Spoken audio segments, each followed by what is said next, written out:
ஒரு தேர்வில் வெற்றி பெறணும்னா நமக்கு 40% தேவை. ஒரு மாணவர் 261 மதிப்பெண் பெற்று 4% மதிப்பெண்கள் குறைவாக பெற்று தோல்வியை அடைந்தார் இருக்கு. வெற்றி பெறணும்னா 40% வேணும். மாணவர் என்ன பண்ணிருக்கிறாருன்னா 4% மதிப்பெண் அதை விட குறைவா எடுத்திருக்கிறார். குறைவா எடுத்தா ஃபெயில். அதான் ரீசன். புரியுதா? 4% எவ்வளவு குறைவா எடுத்திருக்கிறாருன்னு பாத்தீங்கன்னா ஃபெயில் ஆயிருக்கிறாரு. ஃபெயில் ஆகும் பொழுது அந்த 40% விடவும் 4% குறைவா எடுத்திருக்கிறாரு. அப்போ இவர் பெற்ற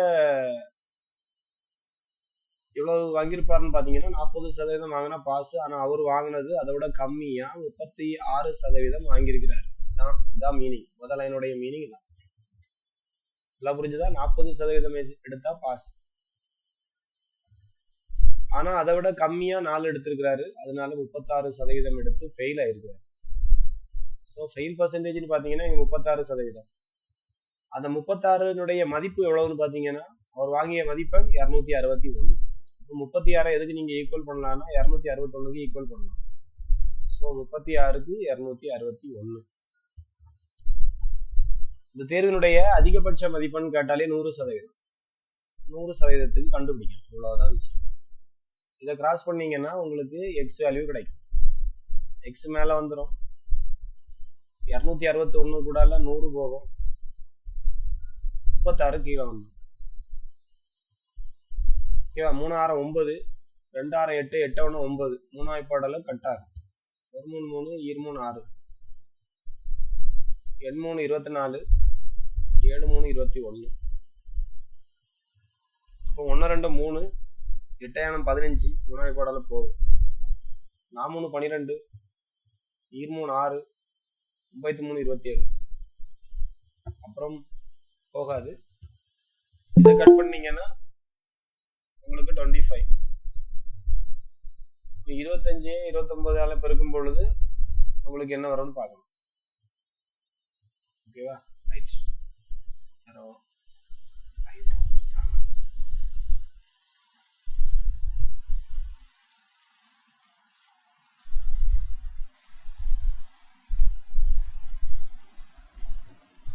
ஸோ லாஸ்ட் ஹோம்ஒர்க் ப்ராப்ளம் இந்த மாதிரி 36க்கு 261, 100க்கு என்னன்னு கண்டுபிடிக்க சொல்லியிருக்காங்க.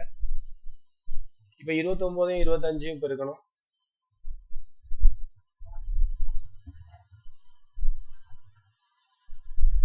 55 45, 725 வரும். பெருக்கிறது எப்படின்னு பார்த்துடுங்க. இது 4, 2 10 14, 9 18, இது 1, 2 4 1 5, 5 8 4 12, மீதி 1, 725. மொத்த மாணவர்கள் இந்த தேர்வு அதிகபட்ச மதிப்பெண் எவ்வளவுனா 725ங்கிறது தான் ஹையஸ்ட் மார்க். 725க்கு தான் கால்குலேட் பண்ணுவாங்க. அதுல 40% எடுத்தா பாஸ். அதுல 36% எடுத்து 261 மதிப்பெண் எடுத்து ஃபெயில் ஆயிருக்காரு. இதுதான் கணக்கு.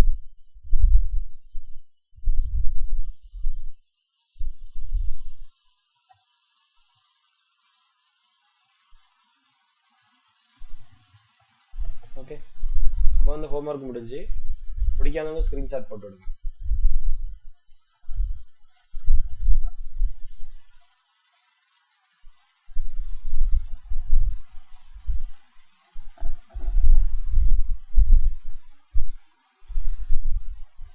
ஒரு கல்லூரியில் நடைபெற்ற தேர்தலில்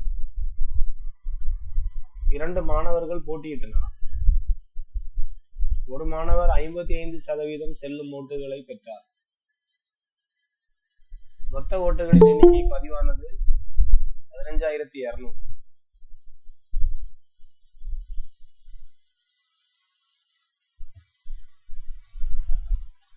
ரெண்டு மாணவர்கள் போட்டியிடுறாங்க தேர்தல்ல, காலேஜ் எலெக்ஷன்ல. ஒரு மாணவர் 55% செல்லும் ஓட்டுகளை பெற்றார். அப்ப இன்னொரு மாணவர் ஆட்டோமேட்டிக்கா 45% வாங்கியிருப்பார். ஓகேவா? 2 மாணவர் போட்டியிடுறாங்க. ஒரு மாணவர் 55% வாங்குறாருன்னா இன்னொரு மாணவர் 45% வாங்கியிருப்பார். ஓகேவா? மொத்த ஓட்டுகள்ல அதுல செல்லத்தக்க ஓட்டுகளை தான் கவுண்ட் பண்ணுவாங்க. செல்லாத ஓட்டுகள் சிலவங்க 2 பேருக்கும் குத்திருப்பாங்க. அந்த ஓட்டெல்லாம் ரிஜெக்ட் பண்ணுவாங்க. ஆனா நமக்கு பதிவானது மொத்த ஓட்டுகள் பாத்தீங்கன்னா 15200. அதுல 15% ஓட்டுகள் டேமேஜ். அதை 15% ஓட்டுகளை கழிச்சிட்டு அதைத்தான் 100 எடுக்கணும். ஓகேவா? அப்படிங்கிற பட்சத்துல ஃபர்ஸ்ட் வந்து அந்த செல்ல தகுந்த ஓட்டுகள் எத்தனை கண்டுபிடிக்கணும். ஓகேவா? செல்ல தகுந்த ஓட்டுகள்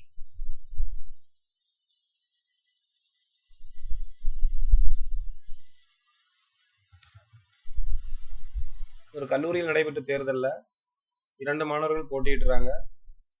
55% வாக்குகள் பெற்று ஒரு மாணவன் வெற்றி அடைகிறான். இப்போ இன்னொரு மாணவன் கண்டிப்பா 45% வாக்குகள் வாங்கியிருக்கிறான். மொத்தம் போலிங் எவ்வளவு இருக்குன்னா, ஓட் கவுண்டிங் வந்து 15,200 ஓட்டு போட்டிருக்காங்க. அதுல 15% ஓட்டுகள் நீக்கப்படுகிறது, செல்லாத ஓட்டுகள். அப்போ செல்ல தகுந்த ஓட்டுகளை தான் நீங்க 100% பார்க்கணும்.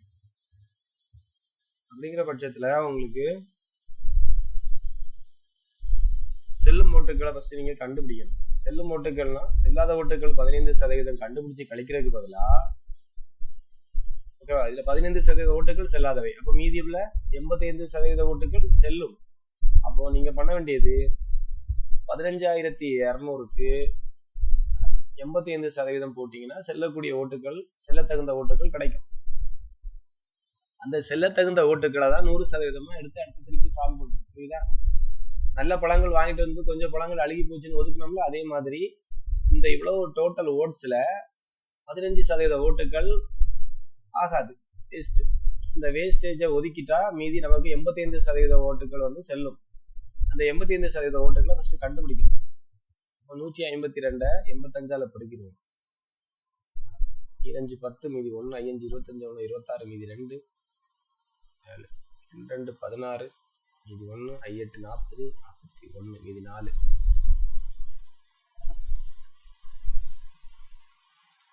12,920 ஓட்டுகள் தான் செல்ல தகுந்த ஓட்டுகள். 12,920 ஓட்டுகள் செல்ல தகுந்த ஓட்டுகள். செல்ல தகுந்த ஓட்டுகள்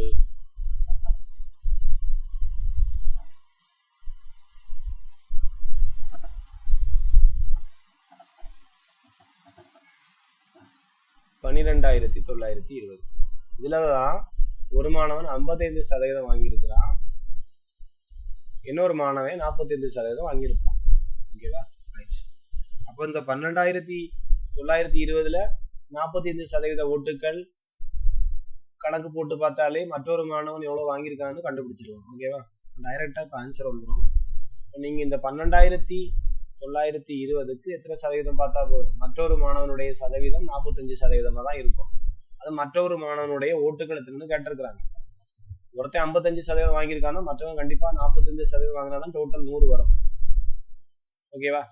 ரைட். அப்ப நம்ம கண்டுபிடிக்க வேண்டியது மற்றொரு மாணவனினுடைய ஓட்டுகளின் எண்ணிக்கை.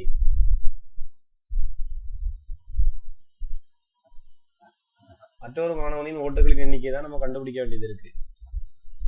மற்றொரு மாணவன் பார்க்கும்போது அவன் ஜெயிச்சவன் 55 வாங்கியிருக்கானா, தோத்தவன் அது போக மீதி 45 வாங்கியிருப்பான். நம்ம செல்ல தகுந்த ஓட்டுகள்ல 45% கண்டுபிடிச்ச ஆன்சர் வந்துடும். 0க்கு 0 அடிச்சிடலாம். அப்புறம் 5வது பாடு போட்டீங்கன்னா 2 10 35 45. அப்புறம் 2வது பாடல் அடிச்சீங்கன்னா 6 12 6 8 இது 1 6 12. ஸோ 646 9ஆல பிறகுனா ஆன்சர் வந்துடும் நினைக்கிறேன். 56 54 இது 5 9 36 36 5 41 இது 4 56 54 54 5814 ஓட்டுகள் மற்றொரு மாணவன் பெற்ற ஓட்டுகள். ஆன்சர் 5814.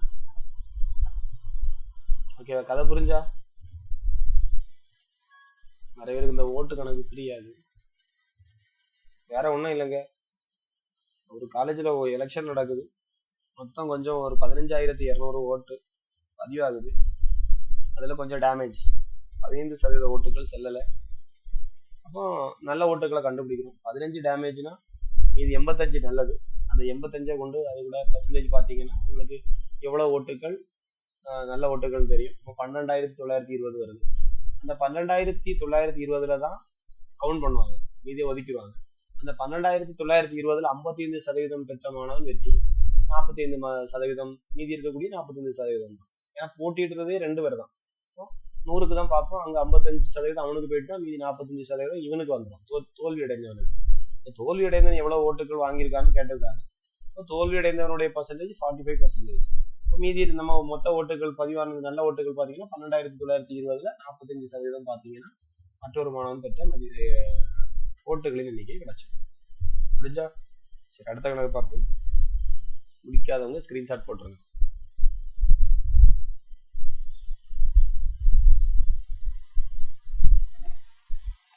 இதுவும் அதே மாதிரி ஒரு தேர்தல்ல 2 நபர்கள் போட்டியிட்டனர்.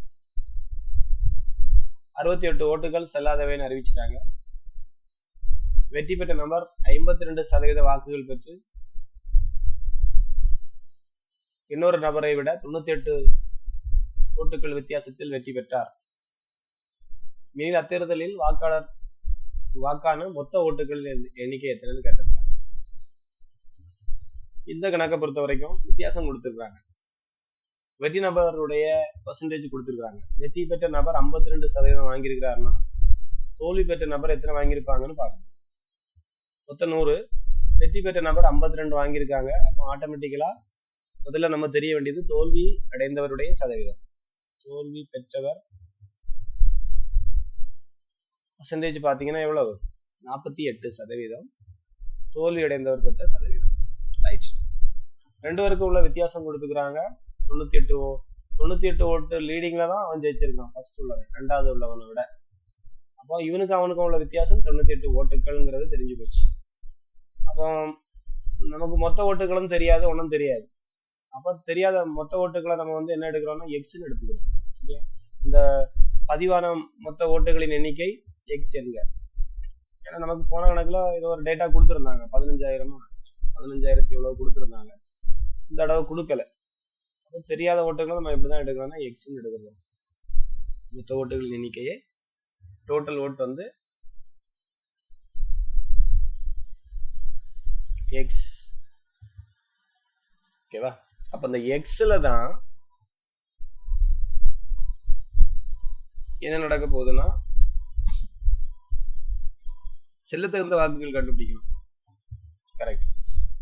ஏன்னா 68 ஓட்டுகள் செல்லாதுன்னு சொல்லிட்டாங்களா, அப்ப அதை ஒதுக்கி தள்ளிட்டு தான் மீதி கவுண்ட் பண்ணுவாங்க. அப்ப செல்லாத ஓட்டுகள், செல்ல தகுந்த ஓட்டுகள்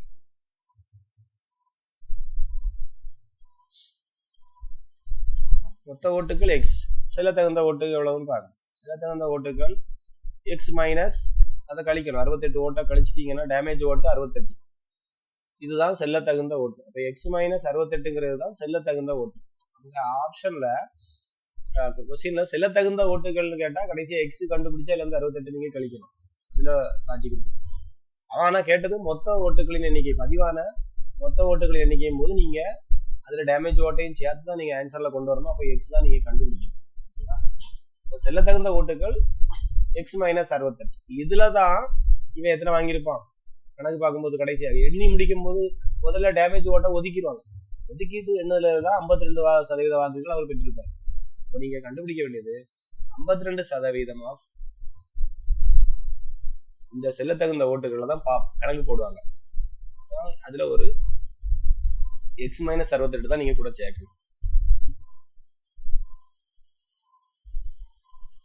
மைனஸ் 2 பேருக்குள்ள வித்தியாசம் வேணும்ல, மீதி எத்தனை சதவீதம்? 48% ஆஃப்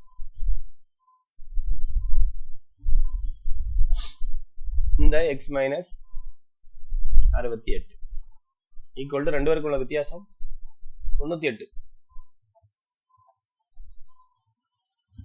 இதை சால்வ் பண்ணீங்கன்னா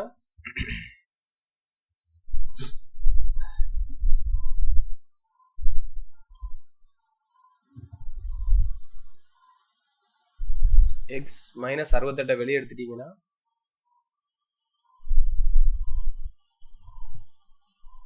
52%. அது சதவீதத்திலே வச்சுக்கலாம். அப்ப ஈஸியா முடிஞ்சிடும். 100 போறா 2 போட்டுக்கலாம், ஈஸியா இருக்கும். அப்ப கழிச்சு பாத்தீங்கன்னா 52% இருந்து 48% உள்ள வரும்.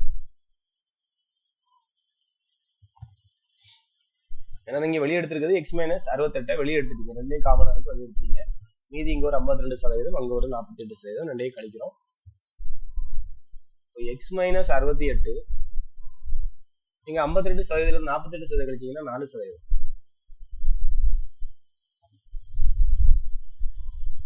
ஓகேவா? அப்ப x மைனஸ் 68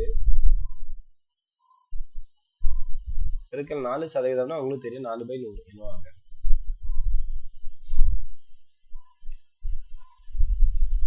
இனிமே எல்லாம் ஒரே சைடு கொண்டு போகணும். ஓகேவா? அப்போ x மைனஸ் 68 மட்டும் இங்க இருக்கட்டும். 98 பெருக்கல் 100 டிவைட் பை 4. இதை சுருக்கிட்டு இந்த மைனஸ் 68 அங்க கொண்டு போயிருங்க, ஆன்சர் வரும். ஆன்சர் எவ்வளவு வரும்னு கண்டுபிடிச்சிருங்க.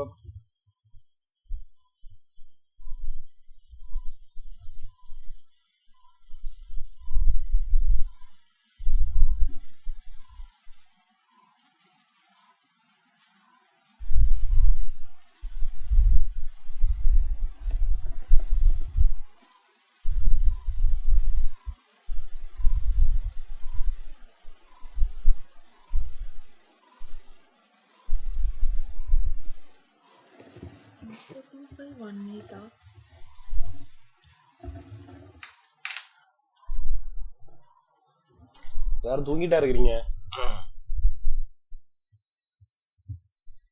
ஆன் பண்ணி வச்சுட்டு நிறைய படுத்துட்டீங்க. ஆன்சர் 2518 வரணும். 2518 வரணும். மற்றவங்களுக்கு எல்லாம் வாழ்த்துக்கள். மற்றவங்களுக்கு வாழ்த்து. இப்ப பாருங்க எப்படி செய்யணும்னு சொல்லி தரேன். இதை 2ஆல கட் பண்ணிடுங்க. 4ஆல் அடிச்சீங்கன்னா ஒரே 25. அப்புறம் 98 25ஆல பெருக்கிட்டு 68 மைனஸ் பிளஸ் பண்ண வேண்டியிருக்கும். ஏன்னா மைனஸ் 68 அந்த சைடு போகும்போது பிளஸ் 68 மாறும். 5 40 மீதி 4 55 45 4 49 2 16 மீதி 1 20 18 19 0 50 15 மீதி 1 14 மீதி 1. இது கூடால x மைனஸ் 68 ஈக்குவல் டு 2450. இந்த மைனஸ் 68 அந்த சைடு போகும்போது x is equal to 2450 plus 68. 2450 68 add பண்ணீங்கன்னா 8 11 மீதி 1 2518. சரியா? Right answer 2518. ஓகேவா? கான்செப்ட் புரிஞ்சா? செல்லாத ஓட்டுகளை எப்பவுமே நீக்கணும், ஞாபகம் வச்சுக்கோங்க. அதுக்கப்புறம் தான் பர்சன்டேஜ். ஒரு 2 தடவை பாருங்க இந்த கணக்கை. நான் கூட கொஞ்சம் கணக்கு தாரேன், புரியும். அடுத்து வாங்க கடைசியா பார்க்கலாம் அந்த ப்ராப்ளம். அந்த டேட்டா ஏதோ தப்பா இருக்குன்னு நினைக்கிறேன். நான் செக் பண்ணுவேன். ரைட். 29 கிடக்குவாங்க. இந்த கணக்கு கொஞ்சம் வித்தியாசமா இருக்கும் பாருங்க. 3 டேட்டா இருக்கும்.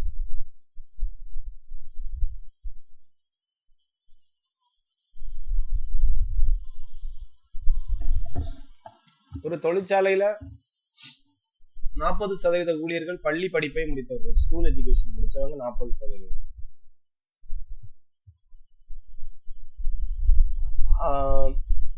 மீதமுள்ளவர்கள் 50% பேர் பட்டதாரிகள், கிராஜுவேட்ஸ். ஓகே, கணக்கா எழுதிடுங்க, இல்லைன்னா நீட்டா பார்த்துருங்க. ஒரு தொழிற்சாலையில 40% ஊழியர்கள் ஸ்கூல் எஜுகேஷன் முடிச்சிருக்காங்க. மீதி கொஞ்சம் ஒரு தொழிற்சாலையில 100% பேர் இருந்திருப்பாங்க. அதுல 40% பேர் பள்ளி படிப்பை முடிச்சிருக்காங்க. மீதம் உள்ளவர்கள் 50% பேர் பட்டதாரிகள். சரியா? அதுலயும் மீதமுள்ள பாத்தீங்கன்னா 180 பேர் முதுகலை பட்டதாரிகள்னு கேட்டிருக்காங்க. எனில் அந்த தொழிற்சாலையில் எத்தனை பட்டதாரிகள், கிராஜுவேட்ஸ் எத்தனைன்னு கேட்டிருக்காங்க. கணக்கு கொஞ்சம் வித்தியாசமா இருக்கும். வந்து நீங்க அண்டர்ஸ்டாண்ட் பண்ண வேண்டியது, டோட்டல் எவ்வளவு பேர் இருந்திருப்பாங்கன்னா எக்ஸ்னு வச்சுக்கலாம். ஊழியர்கள் எத்தனை பேர் இருந்திருக்காங்கன்னா மொத்த ஊழியர்கள் எக்ஸ் என்க. அந்த எக்ஸ்ல ஒரு 40% பேர் தான் யாரு, ஸ்கூல் எஜுகேஷன் முடிச்சவங்க. இவங்க வந்து பள்ளி படிப்பை படிச்சவங்க. 40% பேர் பள்ளி படிப்பு. இப்போ இந்த எக்ஸில் 40னா எக்ஸ் இன்டு 40/100ன்னு போடுவீங்க. நான் வந்து பாயிண்ட் எழுதி வைக்கிறேன், அப்பதான் உங்களுக்கு புரியும். 0க்கு 0 அடிச்சிருவோம். அப்போ இங்க என்ன வரும்னா 0.4 இன்டு எக்ஸ் அப்படி இருக்கட்டும். சரியா? 0.4x தான் ஸ்கூல் எஜுகேஷன் முடிச்சவங்க. ரைட், மொதல் ஒன்று முடிச்சு. அப்புறம் என்ன கண்டுபிடிக்கணும்னா மீதமுள்ளவர்கள் எத்தனைன்னு பார்க்கணும். ஏன்னா மீதமுள்ளவர்கள்ல தான் 50% அடுத்த நம்ம கண்டுபிடிக்க வேண்டியிருக்கும். ஸோ இந்த 0.46 போக மீதி எவ்வளவு வரும்னு பார்க்கணும். மீதமுள்ள நபர்கள் அந்த எக்ஸ்ல மீதமுள்ள ஊழியர்கள் கண்டுபிடிக்க போறோம். 40% பேர் பள்ளி படிப்பை எடுத்துட்டு போயிட்டாங்க. அப்ப எக்ஸ்ல எவ்வளவு எடுத்துட்டு போயிருக்காங்க? 0.4x எடுத்துட்டு போயாச்சு. அப்படின்னா கழிக்கணும்னு அர்த்தம். இப்போ மீதி இருக்கவங்க பாத்தீங்கன்னா 0.6x வரும். சரியா? புரியுதுல்ல? இதுல ஒரு எக்ஸ் இருக்கு, இதுல 0.4x இருக்கு. அப்ப ரிமைனிங் எவ்வளவு வரும்னா 0.6x தான் வரும். சரி, அப்ப மீதமுள்ள நபர்கள் 0.6x. இந்த 0.6xல் எத்தனை சதவீதம் பேர்? 50% பேர் பட்டதாரிகள்.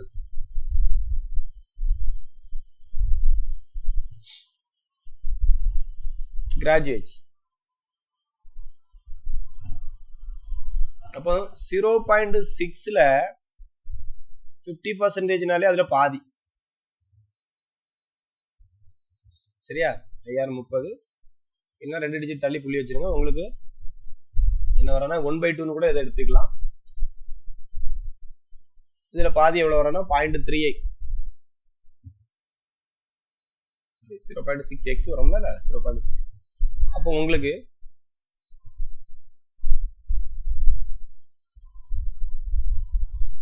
(0.3x) தான் இப்போ பட்டதாரிகள். சரி, அப்போ ஸ்கூல் எஜுகேஷன் முடிச்சவங்க 0.4x கிடைச்சது. பட்டதாரி கிராஜுவேட்ஸ் பாத்தீங்கன்னா 0.3x கிடைச்சது. இவங்க வந்து கிராஜுவேட்ஸ், இவங்க வந்து ஸ்கூல் சர்டிபிகேட் முடிச்சவங்க. என்ன முடிக்கலாமே? மீதமுள்ள 180 பேர் முதுகலை பட்டதாரிகள் அப்படின்னு கொடுத்துருக்காங்க. மீதமுள்ளவங்க எதா இருக்கு? அப்ப மீதமுள்ள பெர்சன்டேஜ் யாருதான்? முதுகலை பட்டதாரிகள் அப்படின்னு முடிக்கிறோம். சரியா? அப்ப மீதமுள்ளவங்களை திரும்பியும் கண்டுபிடிக்கிறோம்.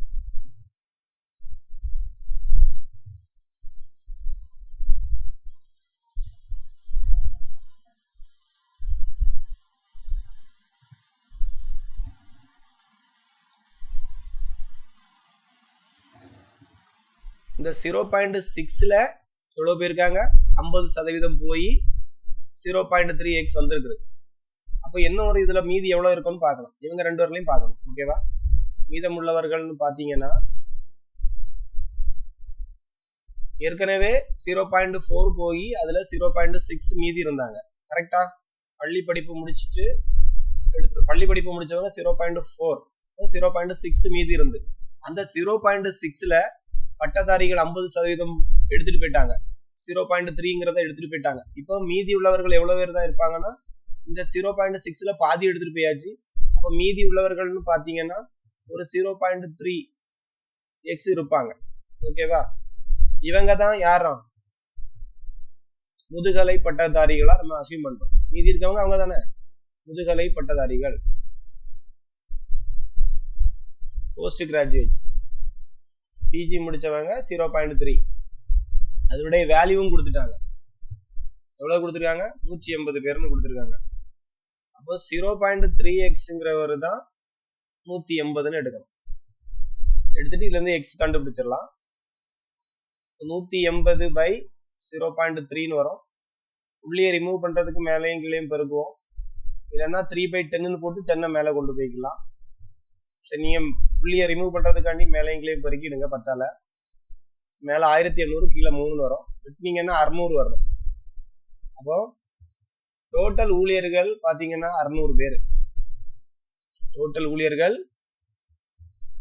எக்ஸ் தானே, எக்ஸ் கிடைச்சாச்சு. எக்ஸ் ஈக்குவல் டு நமக்கு 600 கிடைச்சிருக்கு. மொத்த ஊழியர்களுடைய எண்ணிக்கை 600. அவன் என்ன கேட்டிருக்கான்னா எத்தனை பட்டதாரிகள் வேலை செய்யறாங்கன்னு கேட்டிருக்காங்க. ஓகேவா? பட்டதாரிகள் நமக்கு தெரியும், எங்கேயா கண்டுபிடிச்சு வச்சிருப்போம்னா இருக்கு. 50% பட்டதாரிகள் அதுல போட்டு எடுத்து நம்ம எவ்வளவு வச்சிருக்கோம்? 0.3x தான் கிராஜுவேட்ஸ். அப்போ எக்ஸுங்கிறது நமக்கு கிடைச்சிருக்கு எவ்வளவு? 600. அப்போ இந்த இடத்துல சப்ஸ்டியூட் பண்ணீங்கன்னா வேல்யூ கிடைச்சிருக்கு. 0.3 இந்த எக்ஸினுடைய வேல்யூ 600 போட்டீங்கன்னா உங்களுக்கு என்ன கிடைக்கும்? இதை மல்டிப்ளை பண்ணி போட்டீங்கன்னா 180 கிடைக்கும். அப்போ 180 பேர் பட்டதாரிகள். 180 பேர் பட்டதாரிகள். ஏற்கனவே முதுகலை பட்டதாரிகளும் 180 பேர் இருக்கிறாங்க. சரி, அப்ப மீதி உள்ளவங்க ஸ்கூல் எஜுகேஷன் முடிச்சவங்க. எது கேட்டாலும் கண்டுபிடிச்சிடலாம்.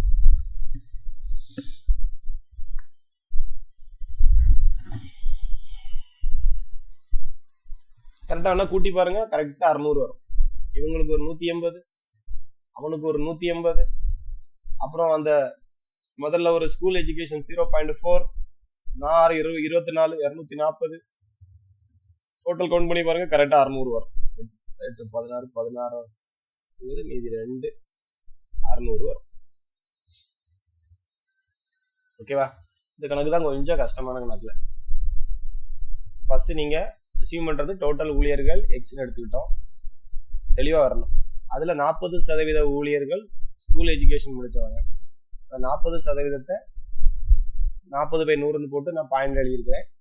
0.4x வேல்யூ கிடைக்குது நமக்கு ஸ்கூல் எஜுகேஷன் முடிச்சவங்க. அந்த மீதமுள்ள நபர்கள்ல யார் இருக்காங்க? 0.4 எடுத்து போக மீதி 0.6 இருக்கும். அந்த 0.6ல பாதி, அதான் 50%. 0.6ல பாதி 0.3.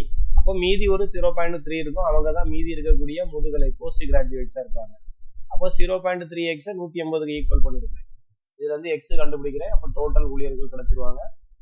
அவங்க அதை கேட்கல. அப்புறம் கடைசியா ஃபைனலா கேட்டது வந்து கிராஜுவேட்ஸ் எவ்வளவு கேட்டிருந்தாங்க. கிராஜுவேஷனுடைய ஈக்குவேஷன் நம்ம போட்டு வச்சிருக்கிறோம். அந்த அடுத்து ரெண்டாவது 0.3x. அப்போ அந்த எக்ஸுக்கு வேல்யூ அதில் போட்டீங்கன்னா உங்களுக்கு அதனுடைய நபர்கள் எத்தனை பேர் கம்ப்ளீட் பண்ணியிருக்காங்கன்னு தெரியும். அப்போ கிராஜுவேட்ஸ் தெரிஞ்சிடும். கிராஜுவேட்ஸ் 180 அப்படிங்கிற ஆன்சர் நம்மளுக்கு கிடைச்சாச்சு. ஆன்சர் 600 கிடையாது, ஆன்சர் 180. சரி, ஒரு ஸ்கிரீன்ஷாட் போட்டு வச்சுருங்க. ரெண்டாவது ஒருக்க பாருங்க, இல்லைன்னா நெட்ல ஏதாவது சோர்ஸ் போட்டு பாருங்க. வேற மாடல்ல சால்வ் பண்ணிருக்காங்க. இது புரியலன்னா வேற மாடல் ஏதாவது சால்வ் பண்ணி பாருங்க. சரி, அடுத்த ப்ராப்ளம்.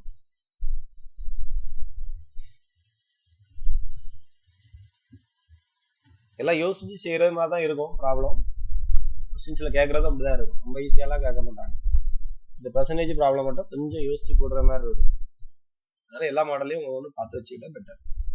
அடுத்தது, ஒருவர் தன் வருமானத்துல என்ன பண்றாரு? 35% உணவிற்காக செலவு பண்றாரு, 25% குழந்தைகளின் படிப்பிற்காக செலவு பண்றாரு, மீதமுள்ள தொகையில 80% வீட்டு வாடகைக்காகவும் செலவு செய்கிறார். எனில் அவர் வருமானத்தில் மீதம் எவ்வளவு சதவீதத்தை சேமிக்கிறார்? சதவீதத்துல கேட்டிருக்காங்க, அதனால பிரச்சனை இல்லை. நான் வந்து 100ன்னு எடுக்கிறேன். அவருடைய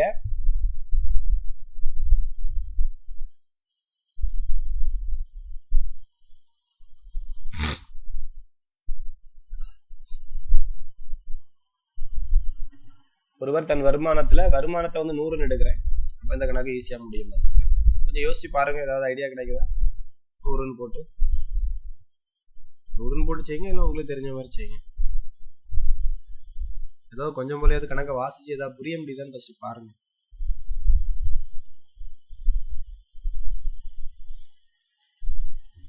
நான் இந்த கணக்கை 100ன்னு எடுத்து செஞ்சுவேன் ஈஸியா. அதான் எனக்கு குயிக்க முடியும். ஒருவர் தன் வருமானத்தை 100ன்னு எடுத்து பண்ணுங்க. வருமானம் 100னா அதுல 35% போயிடுச்சு. 35னா 35ன்னு எடுத்துக்கலாம். அதுக்கு தான் 100ன்னு எடுத்து டோட்டல் பர்சன்டேஜ் அப்படிங்கிற மாதிரி எடுப்பேன். உணவு 35 ரூபா, உணவுக்கு 35 போயிட்டு, வாடகை அப்புறம் வந்து படிப்புக்கு ஒரு 25 போயிடுச்சு. இப்போ எவ்வளவு செலவழிச்சாச்சு? 60 முடிஞ்சு. 100 ரூபா சம்பாதிச்சு 60 ரூபா தீர்ந்து. இந்த ரெண்டுக்காக, உணவுக்காகவும் படிப்புக்காகவும் போயாச்சு. இப்போ மீதி எவ்வளவு இருக்குன்னு பார்த்தா ரிமைனிங் 40 தான் இருக்கு. இந்த 40ல தான் அடுத்து பங்கு வைக்க போறாங்க. இந்த 40ல 80% எங்க கொடுக்குறாங்களோ 40 ரூபா தான் இருக்கு. அதுல 80% வீட்டு வாடகை கொடுக்குறாங்க. இதுல 40 ரூபாயில 80% போச்சுன்னா 32 ரூபா காலி. புரியுதா? 32 ரூபா வாடகைக்கு போகுது. மீதி இருக்கக்கூடிய எவ்வளவு அவர் சேமிக்கிறாருன்னு பாத்தீங்கன்னா, மீதி இருக்கக்கூடியதை 8 ரூபா தான் வருது. அதான் 8% இவர் வந்து என்ன செய்கிறாரு, சேமிப்பு. ஒரே லைன்ல முடிஞ்சிருச்சு. 100ங்கிறது பர்சன்டேஜ் டோட்டலா எடுத்துருக்கேன். ஓகேவா? இது ரொம்ப சிம்பிளா முடிஞ்சிடும். வருமானம் 100ன்னு எடுத்துக்கிட்டீங்கன்னா உணவுக்கு 35, படிப்புக்கு 25, டோட்டலா 60% தீர்ந்து மீதி இருக்கக்கூடிய 40ல 80% எது கொண்டு கொடுக்குறாரு, வாடகைக்கு கொடுக்குறாரு. 40ல 80% போயிடுச்சுன்னா மீதி எத்தனை தான் இருக்கும், 8 தான் இருக்கும். 32 ரூபா போயிடும் வாடகைக்காக, மீதி 8 ரூபா மீதி வரும். அப்ப 8% அவர் என்ன பண்றாருன்னா சேமிக்கிறார், வேஸ்டார். சரி, அந்த கணக்கு முடிஞ்சா அடுத்த கணக்கு.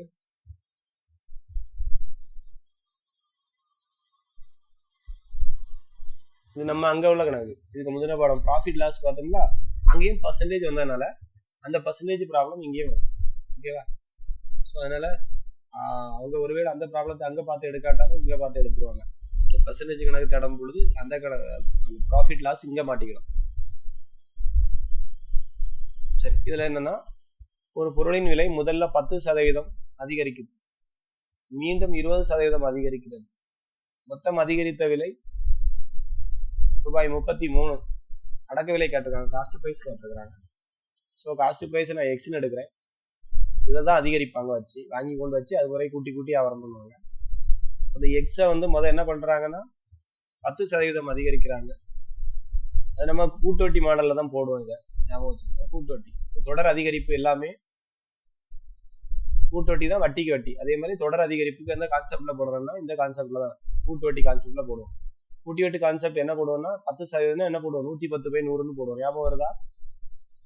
அடுத்தது 20% அதிகரிக்குது அடுத்த ஆண்டு, அப்போ 120/100ன்னு போடுறோம்.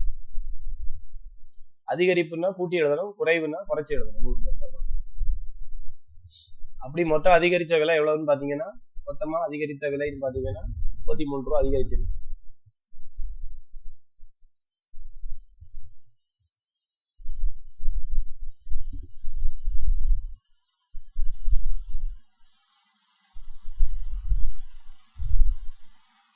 அடக்க விலை காட்டிருக்கிறாங்க.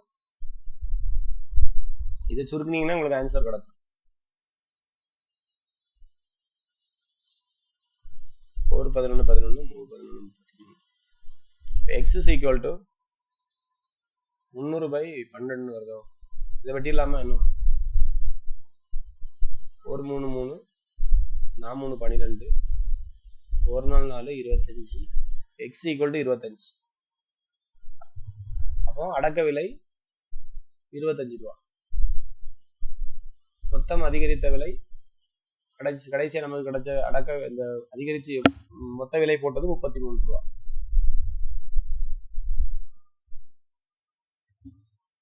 எல்லாமே இன்க்ரீஸ் பண்ண பிறகு கடைசியா நமக்கு அதிகரித்த விலை 33 ரூபா. அப்ப அடக்க விலை எவ்வளவுன்னு கேட்டிருக்கிறாங்க, 25 ரூபா. 25 ரூபா பொருளை முதல் ஒரு 10% ஏற்றி அடுத்த மீண்டும் ஒரு 20% ஏற்றி நமக்கு எவ்வளவு ரூபாய் தந்திருக்காங்க, 33 ரூபாய் தந்திருக்காங்க. சரி, நோட் பண்ணி வச்சுக்கோங்க. அடுத்தது இது ரொம்ப முக்கியமான கணக்கு. இது இல்லை, அதுக்கு அடுத்த கணக்கு தான் ரொம்ப முக்கியம். இதுவும் ஓரளவு பரவாயில்ல. 2010ஆம் ஆண்டுலையும் இந்த மாதிரி கேட்பாங்க அடிக்கடி கணக்கு. ஒரு கல்லூரியில 5000 மாணவர்கள் சேருகின்றனர் 2010ல. ஒவ்வொரு ஆண்டும் மாணவர்களின் எண்ணிக்கை 24% அதிகரிக்கிறது ஒவ்வொரு ஆண்டும். 2012ஆம் ஆண்டுல கல்லூரியில் பயிலும் மாணவர்களின் எண்ணிக்கை என்னன்னு கேட்டிருக்காங்க. 2010 அப்புறம் 2012 வரைக்கும் உள்ள கால்குலேஷன் போட போறோம். வருஷத்துக்கு இன்க்ரீசிங் வந்து 124ன்னு வரும். இதுவும் கூட்டு வட்டி மாடல்ல செய்யணும். ஈஸியா செய்யணும்னா ஃபர்ஸ்ட் 5000 பேர் இருந்தாங்க. முதல் வருஷம் ஒரு 24% அதிகரிப்பு. அப்படி அதிகரிப்புனாலே நான் என்ன பண்ணியிருக்கேன், 100 கூட ஆட் பண்ணி எழுதணும். 124/100. அப்புறம் 2வது வருஷத்துக்கு ஒரு 124/100. இதை சால்வ் பண்ணி போட்டீங்கன்னா ஆன்சர் ஒரே லைன்ல முடிச்சு. அப்போ 2012ல எவ்வளவு ஸ்டூடெண்ட் இருப்பாங்கன்னு பாருங்க.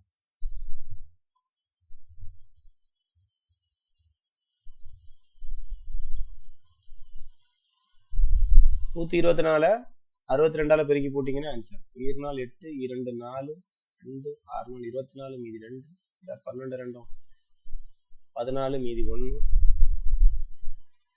8 8 6 7. ஸோ கடைசி ஆன்சர் நமக்கு 7 6 8 8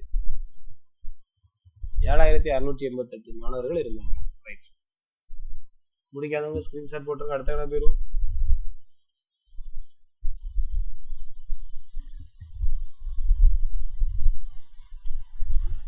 அப்புறம் ஒரு நகரத்தினுடைய மக்கள் தொகை, இது அடிக்கடி நகர கணக்கு தான் அடிக்கடி வரும். அடுத்து பாக்டீரியா பெருக்க விகிதம் இந்த மாதிரி கணக்கு வரும். சரி, ஒரு நகரத்தின் மக்கள் தொகை 6400, 64000. ஒவ்வொரு ஆண்டும் அந்த நகரத்தினுடைய மக்கள் தொகை 2.5% அதிகரித்தால் 2.5% அதிகரிக்கிறது அப்படிங்கிறத நீங்க என்ன பண்ணணும்னா ஃபிராக்ஷன்ல இருந்து மிக்சர் ஃபிராக்ஷன்ல இருக்கு இல்ல 2.5 வச்சு போட்டு விடுங்க. அப்போ எப்படி எழுதலாம்? 102.5/100 102 அப்படி கூட செய்யலாம். இல்லைன்னா அத 2 4 4 1 5 5/2 வரும். 5/2 வருமா? அந்த மாடல்ல போடுங்க. இதுல 1 + r/100 இருக்குல்ல, இதுல போட்டு சால்வ் பண்ணுங்க. அது கரெக்டா இருக்கும். அப்போ உங்களுக்கு தனி வட்டி நம்ம கூட்டு வட்டி செஞ்சோம்ல அந்த மாடல்ல ஒரேடியா உங்களுக்கு ஒன்றும் புரியாட்டா 102.5/100 போட்டு 3 தடவை போட்டு பெருக்கியாச்சுனாலே ஆன்சர் வந்துடும். அது வந்து ரெண்டாவது மேலே எங்கேயும் புள்ளி இருக்குமா, அதனால உங்களுக்கு கொஞ்சம் கன்ஃபியூஷன் ஆகலாம். அதனால இந்த மாடல்ல போட்டீங்கன்னா 1 + 2 4 4 1 5/2 அப்போ 205/200 3 தடவை. கூட்டுவட்டி பாடம் அட்டன் பண்ணவங்களுக்கு இது தெரியும். காம்பவுண்ட் இன்ட்ரெஸ்ட் அட்டன் பண்ணுவாங்க. 3 ஆண்டுகளுக்கு பிறகு தானே கேட்டிருக்காங்க. அப்போ 3 தடவை எழுதி சுருக்கணும். பெரிய ப்ராசஸ். 2 0 2 0 0 0 அடிச்சிருங்க. அப்புறம் ரெண்டாவது வாய்ப்பாடு கொண்டு வச்சிங்கன்னா 2 6 2 இங்கே கீழே 20 இருக்கா, 10 16 அப்படி இருக்கட்டு. இதில் பாதி 100, இதில் பாதி 8. சரி, கீழே அப்படி இருந்துட்டு போட்டு மேலே இருக்கிறது அவ்வளவும் பெருக்கி கீழே இருக்கக்கூடிய 3 அடிச்சு தள்ளி புள்ளி வச்சுட்டீங்கன்னா ஆன்சர் வந்துடும். 205 205 205 பெருக்கி கூட 8ஆல பெருக்கி பெரிய வேலை. சரி, அதை இருந்துட்டு போட்டு நான் ஆன்சர் எழுதி போட்டுறேன், நீங்க பெருக்கி பார்த்துக்கோங்க. சரி, 68,921 மக்கள் தொகையா இருக்கும் 3 ஆண்டுகளுக்கு பிறகு. நீங்க அதெல்லாம் பெருக்கணும்னா 205 ஃபர்ஸ்ட் பெருக்கணும். அதுல வரக்கூடிய ஆன்சரை திரும்ப ஒரு 205ஆல பெருக்கணும். அப்புறம் அதுல வரக்கூடிய ஆன்சரை ஒரு 8ஆல பெருக்கணும். ஒரு பெரிய வேலை. பெருக்கி முடிச்சுட்டு ஆன்சர் பாத்தீங்கன்னா இந்த மாதிரி வரணும். ஓகேவா? பெருக்கிட்டு இருந்தா டைம் முடிஞ்சு போகும். நீங்க வீட்டுல இருந்து பெருக்கிங்க.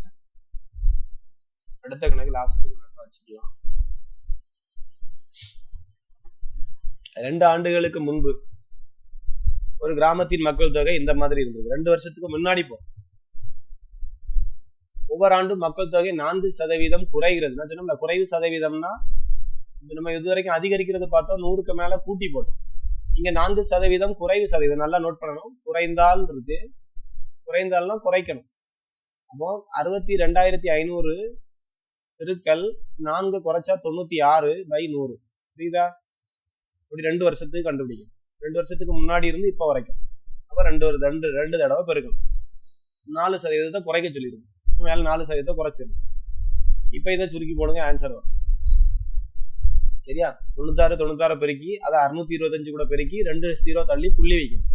புள்ளி வச்சா உங்களுக்கு என்ன ஆன்சர் வரும்னு பாருங்க. வீட்டுல இருந்து செஞ்சு பார்த்து ஆன்சர் நோட் பண்ணிடுங்க. கண்டுபிடிங்க. அதான் ஹோம்ஒர்க். இந்த பெருக்கிறது தான் உங்களுக்கு ஹோம்ஒர்க் தந்துருங்க.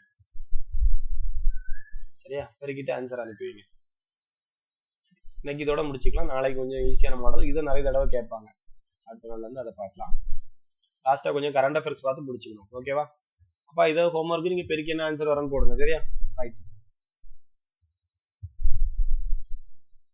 இதையும் பெருக்கி இருக்கா பாத்துருங்க. இந்த ஆன்சர் கரெக்ட் தான். நான் இதுக்கு முந்தின கணக்கு 205 எல்லாம் பெருக்கிட்டு 8ஆல பெருக்கக்கூடிய கதையும் பார்த்துருங்க. சரி, இன்னைக்கு மேக்ஸை முடிச்சுக்கிறேன். அடுத்தது கரண்ட் அஃபேர்ஸ் மட்டும் ஒரு 5 நிமிஷம் பார்த்துட்டு முடிச்சுக்கலாம்.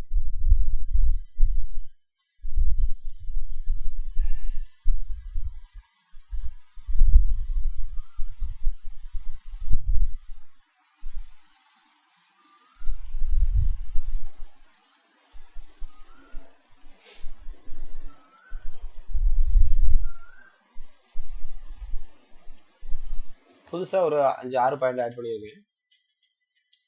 இந்த பேஜ் தெரியுதா? Current affairs page.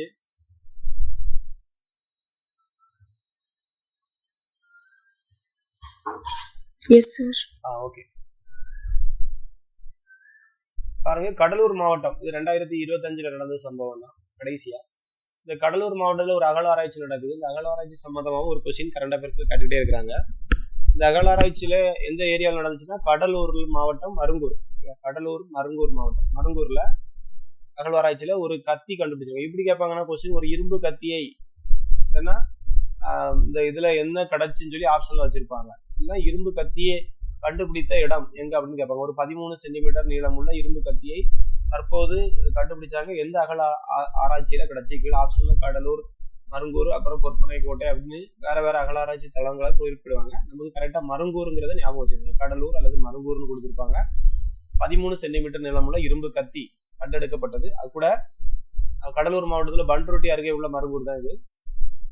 வளையல்கள் தயாரிக்க பயன்படுத்தப்பட்ட ஒரு சங்கு ஓடு கண்டுபிடிக்கப்பட்டுள்ளது. அந்த காலத்துல சங்க அறிந்தால் அது ரவுண்ட் ரவுண்டா வெட்டி எடுக்கும்போது ஒரு வளையல் போல வருமா, அதைதான் கையில வளையல அணிஞ்சிருக்காங்க. சரி, அந்த சங்கு ஓடு ஒண்ணு எங்க கண்டுபிடிக்கப்பட்டதுன்னு பாத்தீங்கன்னா கடலூர் மாவட்டம் பன்ருட்டி மருங்கூர். அப்புறம் தமிழ்நாடு சட்டமன்றம் ஆனது 2025ஆம் ஆண்டு ஒரு சட்டத்தை திருத்துவாங்க. அதாவது பெண்கள் மீதான பாலியல் துன்புறுத்தல் தடை திருத்தம் மசோதா. அது எந்த வருஷம்னு கேட்டாங்க. தமிழக அரசு திருப்பி இருக்கு 2025. இந்த மசோதா வேணா எடுத்து படிச்சு பார்த்துருக்க, டீடைல்ஸ் எது வாங்கினா பார்த்துக்கலாம். சரி, ஓகே. 2025 தான் பாலியல் துன்புறுத்தல் தடை திருத்தம் மசோதா கொண்டு வந்தது. ஓகேவா? எந்த அரசாங்கம் கொண்டு வந்துச்சுன்னு கூட கேட்பாங்க. தமிழக அரசு கொண்டு வந்துச்சு. ஓகேவா? அப்புறம் உயிரிழந்தவருடைய உறுப்பு தானம் செய்பவர்கள்ல அதிகமான எண்ணிக்கையில பதிவாகி உள்ள மாநிலம் கேட்கலாம், தமிழ்நாடு. சரியா? அதிகமாக உடல் உறுப்பு தானம் செய்த மாநிலம் எதுன்னு கேட்டீங்கன்னா தமிழ்நாடு. சரியா? ரைட். ஏன்னா தானம் செய்தவர்கள் 50% அதிகமானவர் அரசு மருத்துவமனைகளிலேயே பதிவு செய்து வருகிறார். அதே மாதிரி தோடர் பழங்குடியினர் நமது தமிழகத்தினுடைய சார்ந்த நீலகிரி மலை அந்த சைடில் வருவாங்க தோடர். இந்த பழங்குடியினர் கொண்டாடக்கூடிய ஒரு விழா தான் மோத்வேத். மோத்வேத் எந்த பழங்குடியினர் கொண்டாடக்கூடிய திருவிழான்னு சொல்லி கொஸ்டின்ஸ் கேட்கலாம். மோத்வேத். அந்த மோத்வேத்துங்கிறது தோடர் பழங்குடியினர் கொண்டாடக்கூடிய ஒரு பாரம்பரிய ஒரு திருவிழா. அது புத்தாண்டை கொண்டாடுவாங்க மோத்வேத். அதே மாதிரி தமிழகத்தின் முதல் மிதக்கும் உணவகம்னு ஒண்ணு இருக்கு. எங்க இருக்குன்னா சென்னை அருகே உள்ள முட்டுக்காடு பகுதியில உப்பங்கழியில திறக்கப்பட்டுள்ளது. மிதக்கும் உணவகம்னா வேற ஒன்றும் கிடையாது. 2-3 போட்டை இது பண்ணி அதுக்கு மேல ஒரு ஹோட்டல்ஸ் வச்சிருப்பாங்க. எங்க பார்க்கலாம்? அந்த கேரளா சைட்ல போனா பார்க்கலாம். பூவாறு, இந்த மாதிரி இந்த டேம்ஸ், அந்த ஆற்றங்க, அந்த படகு சவாரி போவாங்கல்ல பெரிய இதுல, அதுல இடையில போய் சாப்பாட்டுக்கு நம்ம உட்கார்ந்துக்குவாங்க. அதே மாதிரி ஒவ்வொரு ஆண்டும் டிசம்பர் மாதத்தின் கடைசி வாரத்துல குரல் வாரம் சொல்லி அறிவிச்சாரு. யாரு? நம்ம ஸ்டாலின், தமிழக முதல்வர் அறிவித்தார். ஒவ்வொரு ஆண்டும் டிசம்பர் மாசத்துல கடைசி வாரம், கடைசி லாஸ்ட் வீக்கை குரல் வாரம், திருக்குறள் வாரமாக கொண்டாடப்படும் என்று தமிழகம் முதலமைச்சர் அறிவித்தார் இருக்கு. இது நேத்தைக்கு பார்த்ததுதான். இந்தியாவின் முதல் உள்நாட்டிலே வடிவமைக்கப்பட்ட கப்பல் சமுத்திர பிரதாப் கோவா ஷிப்யார்ட்ல தயாரிக்கப்பட்டது. எவ்வளவு ஜிகாவாட்டா உயர்த்தணும்னு பிளான் பண்ணியிருக்காங்கன்னு கேட்டீங்கன்னா அணுமின் உற்பத்தியை 100 ஜிகாவாட்டாக 2027. வெளிநாடு வாழ் இந்திய தினம் ஜனவரி 9 பார்த்தோம். அயலக தமிழர் தினம் ஜனவரி 12. பெண்களுக்கு பாதுகாப்பு நகரங்கள் பட்டியலில் முதலிடங்கள் பெங்களூரு, 2வது தமிழ்நாடு. டெங்கு காய்ச்சல் பாதிப்பு அதிகமா இருக்குது தமிழ்நாடு. தேசிய சாலை பாதுகாப்பு வாரம் ஜனவரி 11 - 17.